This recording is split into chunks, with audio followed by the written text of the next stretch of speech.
Hi, this is Chris Carter, and I'm here with George Harrison to discuss the 30th anniversary reissue of All Things Must Pass. George, when you began the sessions for All Things Must Pass, did you plan to record a double album, or for that matter, a triple album?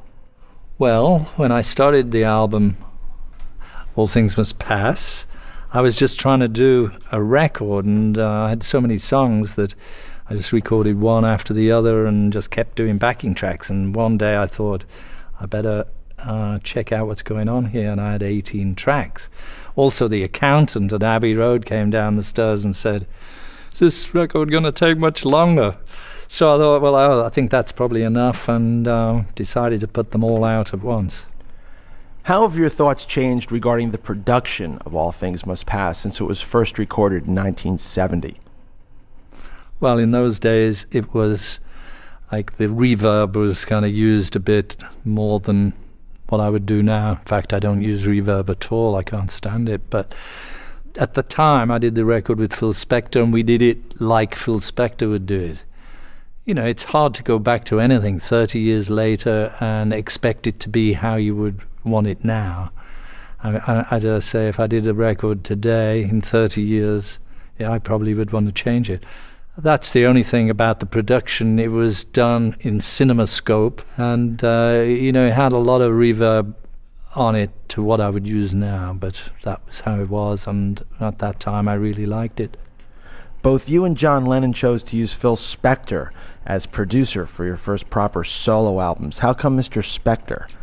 Well, we knew him a little bit. He needed a job, and Phil was around. If you remember, he was brought in to London by Alan Klein when we'd done the record Get Back, or the Let It Be became the Let It Be record.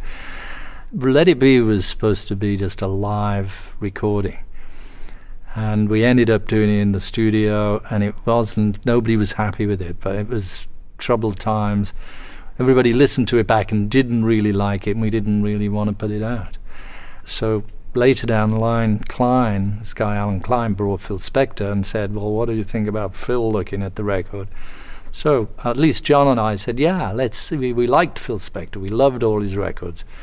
So let him do it. And he did what he did, and then, everybody knows the rest. And so he was around, and one day I was with Phil, and I was on my way to Abbey Road to do Instant Karma. And so I made Phil go with me, and, that's how he got to do that record as well. That was how we first started working with him. Your friend Eric Clapton was originally only credited on the Apple Jam. How many other tracks do you recall Eric contributing to? Well, he's on nearly every track there is. Like the very first note on the album is Eric, and I'd Have You Anytime.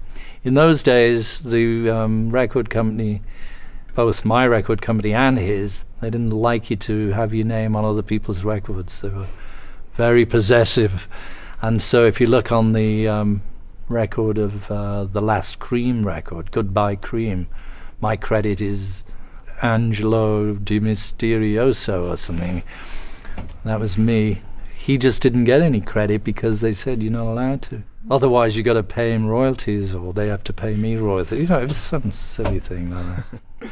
Let's talk briefly about a few of the songs here. The lead-off track, I'd Have You Anytime, kind of sets the mood for the whole album. Tell me about writing that with Bob Dylan. Well, it was just one of those simple things. I just happened to be invited to Woodstock by the band. I spent some days with Bob, and I suppose we just got round to picking up guitars, and we were just, he was saying, hey, what about those, show me some of them chords, those weird chords, and that's how that came about. It's like a strange chord, really. It's called G major seventh. And it's got all these major seventh chords, so, and we just kind of turned it into a song, so it's really nice. My Sweet Lord was this worldwide hit single. What was it like being a solo chart topper with a song with such a positive spiritual message? I can't really remember. I didn't really pay much attention to the charts. It's only now that, people keep saying All Things Must Pass was up there for 7 weeks or whatever. I didn't really notice, I mean, I'm not really very good at statistics, or, I like to just do something and let it go and then forget about it. So it was very nice, really. I mean, I got a lot of response from that record from people. I mean, half the Hare Krishnas joined because of that. Let's talk about a few of the additional tracks added on to this 30th anniversary release. My Sweet Lord 2000. Tell me about re-recording this spiritual anthem 30 years later.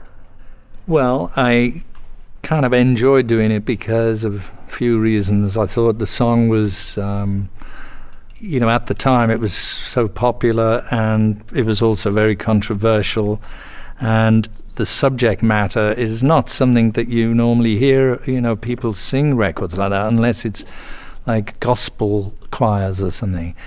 So I like the idea of going back to it, and especially because in this lawsuit I had about that, it was all down to these two phrases. One was do-do-do, phrase A, and do-do-do-do-do, phrase B.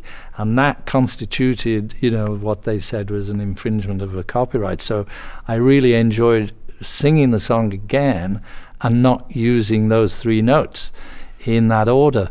And so that was one of the reasons I like to do it, and also because it had so much response from people on a spiritual level years ago.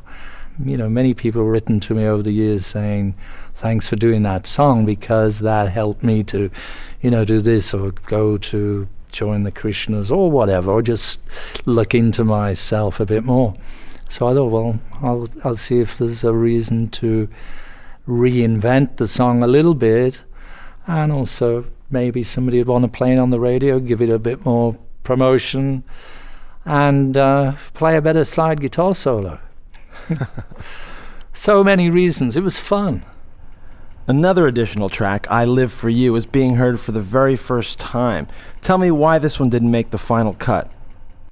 Well, I think originally it didn't sound like we'd got it. On some of those songs we recorded them and then listened to them back and said, no, I don't like it. We haven't done it right. And that's why there's actually two versions of Isn't It a Pity? And the first version, like the more up-tempo version, we did, and then after doing it for a few hours, I decided I didn't like it. And then some weeks later we got around and we did it again. One of the guys in the band just started playing it and doing it that slow version, so then we did that. And then later I looked back at the original version and I thought, oh, it's okay, so I used them both. But on I Live For You, it was just not right. Nobody had the feel of it except the pedal steel guitar player and the rhythm guitarist. And so I didn't want to use it. I didn't think we got it. And I think at the time I was thinking, well, our song's a bit fruity anyway. We've got enough songs, we'll leave it off. So I just went back and fixed it up because people like to have bonus tracks. And good ones. Okay, here's an Apple Jam question. What are your memories of recording It's Johnny's Birthday? Was it in honor of John Lennon's 30th birthday? Yeah, Yoko asked us to give a recording for John's birthday, so I looked in the Abbey Road tape library and I found that congratulations. And I just kind of slowed it down, speeded it up, added a few things, and we made up the words. And that was when I sent to her, to Yoko. I don't know how it ended up on the jam sessions, but there it is. So what are your favorite songs on All Things Must Pass, and have they changed over the years at all? I think I like Run of the Mill. Just something about the words, that's what it's saying. And I like Isn't It a Pity? I like A Waiting on You All. I like the same ones now as I liked then, but I like them all in some way, otherwise I wouldn't have done them. So George, the album cover's been colorized now. Did you originally want a color cover? And I see you've added some new additions to the skyline. Tell me about the artwork. Well, originally, no, it was black and white because it was more arty, looked very artistic, especially on the big box. But now I thought, well, how can we, if we just put it out the same photo.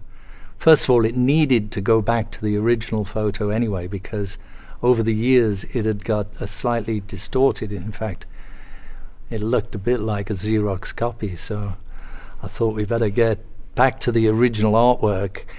And we did that, and got the photos from the photographer Barry Feinstein, and there were colour shots taken, but the colour shots, they didn't make it really. The black and white was much better. So we decided to tint it like you would an old-fashioned photograph. Somewhere down the line I was talking to the art director and said maybe we should try having a flyover going through the back, and then the whole thing evolved into gas stations and high-rise apartments, just as a little dig at the way our planet is going at the moment, or has gone over the last 30 years. It's just turning into a big concrete block. So it's a bit of a cynical joke on reality. So what are your plans, if any, for the rest of your back catalog? I'll put them back out again. I think everything really could do with remastering, because originally they were done for vinyl. When CDs came in, somebody took them and digitized them, but the equipment's much better now anyway, so we can get a much more accurate sound, make a much better digital version of it. So I think to get them all back in the shops, nice and crisp and clean and fresh, that's really what we would like to do. So George, in closing, how would you sum up All Things Must Pass today? I don't know, just something that was like my continuation from the Beatles, really. It was me sort of getting out of the Beatles and just going my own way. And so as my first record, it was very happy occasion. I think in some ways it stands up. It does, the sound on some of the records are a bit old. It sounds a bit old, but I think it kind of stands up still, enough to justify what we're doing.